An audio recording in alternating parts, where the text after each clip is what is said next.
But you won't see me pray, call you up in 3 days. I won't send you a bouquet, saying it's a mistake. Drink my troubles away, one more glass of champagne, and you know.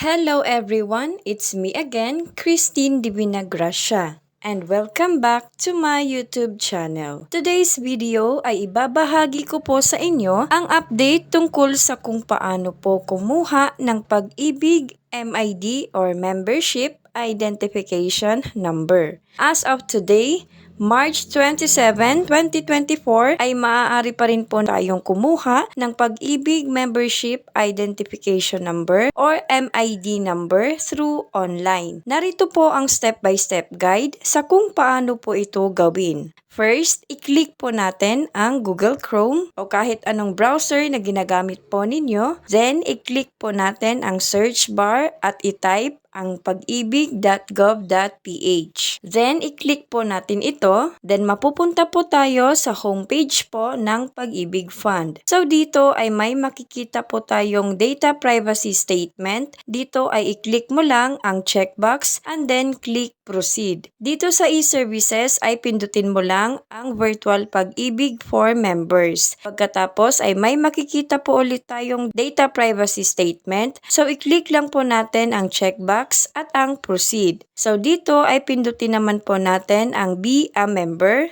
Then, pindutin naman po natin ang register. Pagkatapos ay pindutin naman po natin ang continue. And then mapupunta naman po tayo sa online membership registration. At sa ibaba po nito ay ang mga required information na kailangan nating fill upan. Nangunguna po dito ang last name. I-enter po natin ang ating apelyido, first name, ang ating pangalan, at middle name, ang ating gitnang pangalan. Ngunit kung walang middle name, i-click lang po ang checkbox ng no middle name. Next is date of birth. So, i-enter naman po natin dito ang ating petsa ng kapanganakan. Next is enter the code here. So, ilalagay naman po natin dito ang code na nakasaad sa ibabaw nito. At pagkatapos mag-fill up, ay maaari mo nang pindutin ang submit. Then, mapupunta naman po tayo dito po sa page ng online membership registration, kung saan ay maaari na tayong mag-fill up ng ating mga personal information. So, ang unang form na ating fill upan ay ang member info. So, dito sa field ng member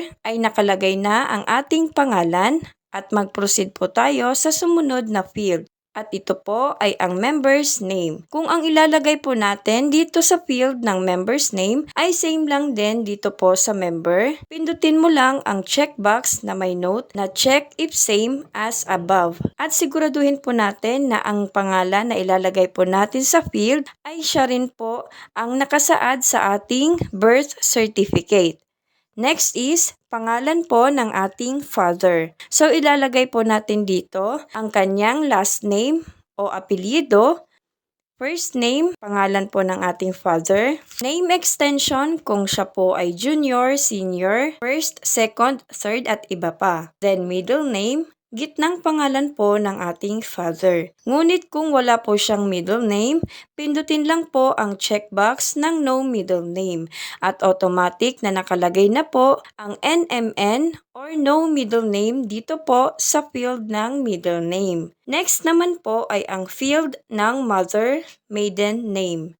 Ilalagay naman po natin dito ang buong pangalan po ng ating nanay sa pagkadalaga or nung time po na hindi pa po siya ikinakasal. Ilalagay po natin dito ang kanyang last name o apelyido sa pagkadalaga, first name ang kanyang pangalan, name extension kung meron man, middle name ang kanyang gitnang pangalan. Ngunit kung wala po siyang middle name, pindutin lang po ang checkbox ng no middle name. At pagkatapos mag-fill up, ay pindutin lang po ang next. Then, proceed naman po tayo dito po sa other info. Dito po sa date of birth ay nakalagay na ang ating petsa ng kapanganakan dahil nakapag-fill up po tayo kanina sa naunang information. Then, mag-proceed po tayo dito po sa place of birth. Para ma-enter po natin ang ating place of birth, pindutin lang po natin ang click to get place of birth. Then, lalabas po dito ang please select your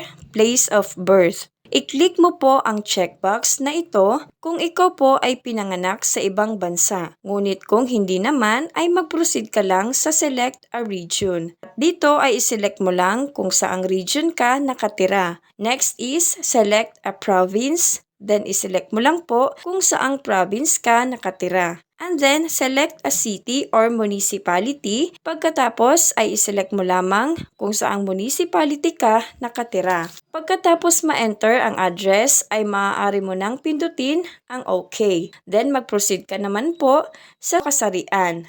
Pindutin mo po ang male kung ikaw po ay lalaki and then female naman kung ikaw po ay babae. At dito naman po sa ibaba, ito po ay optional lamang. So kung wala ka pa pong alinman sa mga sumusunod ay maaari hindi mo na po ito lagyan. Next is citizenship. So dito ay nakalagay na po ang Filipino. Then sumunod naman ay civil status. So i-click mo lang po ang select civil status at i-select mo lang po kung ikaw po ay single, married, legally separated, annulled, or widow. So for example, kung ikaw po ay married, i-enter mo po ang buong pangalan ng iyong asawa sa pagkadalaga o nung time po na hindi pa po siya ikinasal. At kung ikaw naman ay legally separated, annulled, or widow, ilalagay mo naman po dito ang buong pangalan po ng iyong asawa. Ngunit kung ikaw naman po ay single, automatic na nakalagay na po ang NA or not applicable sa field ng spouse. Next is frequency of membership savings MS payment. So ito po ay para lamang sa mga unemployed member at ito rin po ay optional lamang. So kung hindi mo pa po alam kung ano po ang iyong pamamaraan ng paghulog, kung ito po ba ay monthly, quarterly, semi-annually, or annually, maaaring hindi mo na po muna ito lagyan. At pagkatapos ay maaari mo nang pindutin ang next. And then proceed naman po tayo dito po sa address. First is permanent address. So dito guys ay ilalagay po natin ang numero po ng unit or floor na ating tinitirhan. And then pangalan po ng building. Pagkatapos ay ilalagay naman po natin ang block number, lot number, phase number, and house number po kung meron man. So ito po ay optional lamang at kung wala ka naman po alinman sa mga ito ay maaaring hindi mo na po ito lagyan. Pagkatapos ay ilalagay naman po natin ang pangalan po ng street, subdivision kung meron man at ang pangalan po ng barangay. At dito naman po sa city or municipality at province, para ma-enter po natin ito, kailangan muna nating pindutin ang word na zip code. Pagkatapos ay pindutin po natin ang please select a region. And then, iselect po natin kung saang region po tayo nakatira. Next is select a province. Then, iselect po natin kung saang province po tayo nakatira. Next is select a city or municipality. Then, iselect po natin kung saang city or municipality po tayo nakatira. After po nating ma-enter ang ating address, ay maaari na nating pindutin ang OK. Next is present address. So kung ang ilalagay po nating present address ay kapareho lang din sa permanent address, pindutin nyo lang po ang checkbox na may nakanote na check if same as above. At automatic na mag-enter na po dito ang address ng permanent dito po sa present address. Next is preferred mailing address. So sa tatlong option ay may nakanote na present home address, permanent address, at employer or business address. So iselect mo lamang kung alin po sa mga ito ang iyong gagawing mailing address sa pamamagitan lamang po ng pag-click sa bilog na katabi nito. Then after that, ay maaari mo nang pindutin ang next. Then mag-proceed naman po tayo dito po sa contacts. First is email address. So para ma-enter po natin ang ating email address or Gmail account dito po sa field, kailangan muna nating pindutin ang nakanote na enter email address dito po sa gilid. At lalabas po dito ang please enter valid email address. So dito po sa ibaba ay i-enter po natin ang ating active Gmail account. At sa confirm naman po ay same lang din ang ating ilalagay. Pagkatapos ay maaari nang pindutin ang OK.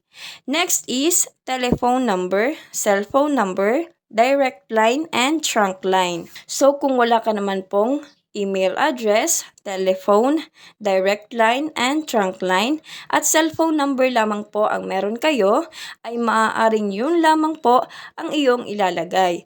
Pagkatapos ay maaari mo nang pindutin ang next.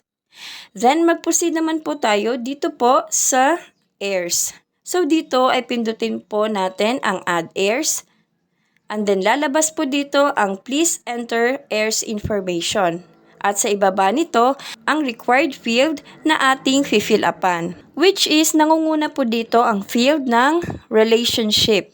So i-click lang po natin ang select relationship. Then, dito ay iselect mo lamang kung sino sa iyong kamag-anak ang iyong gagawing heirs o beneficiary. Halimbawa na lamang kung ang iyong gagawing heirs ay ang iyong mother, i-click mo lamang ang bilog sa tapat ng word na mother.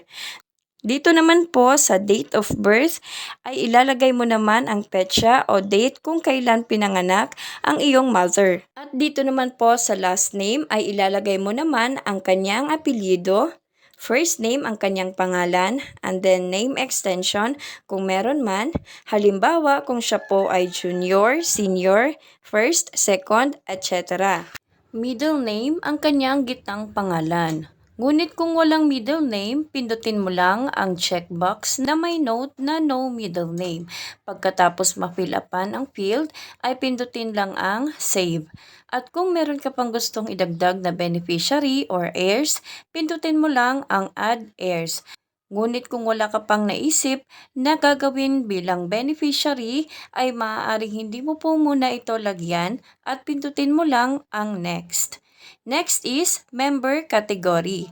So dito po ay i-click mo lang ang select category. Pagkatapos ay pindutin mo lang ang option na unemployed or not yet employed, which is ang panghuling option. And then after that ay pindutin mo lang ang next. Sumunod naman ay ang employment history. Dito ay pindutin po natin ang add employment history. And then lalabas po dito ang please enter employment details. At sa ibaba po nito ay ang required field na ating fill upan. Nangunguna po dito ang field ng company name. So ilalagay po natin dito ang pangalan po ng kumpanya o employer na dati po nating pinagtatrabahuhan or previous employer. Sumunod naman po ay ang office assignment. Kung ikaw po ba ay naka-assign sa head office or sa branch. Employed from, kung kailan po na-hired at kung kailan po nag-end of contract. Panghuli naman po ay ang address. So i-enter naman po natin ang address ng dating employer.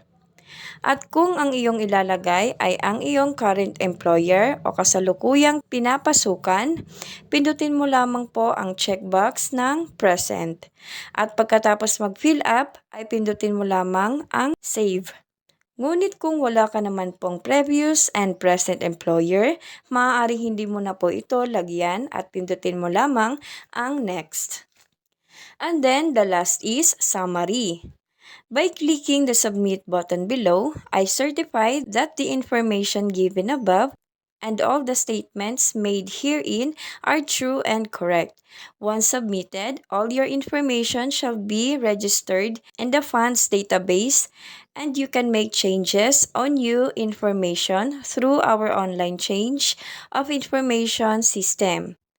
So dito ay pindutin mo lamang po ang submit registration. Then after that ay mapupunta ka naman po sa successful registration page. So ibig sabihin ay nakapagpa-member na po tayo sa Pag-ibig Fund, which is naka-indicate din po dito ang ating registration tracking number. You have successfully registered with the fund via the HDMF online registration system.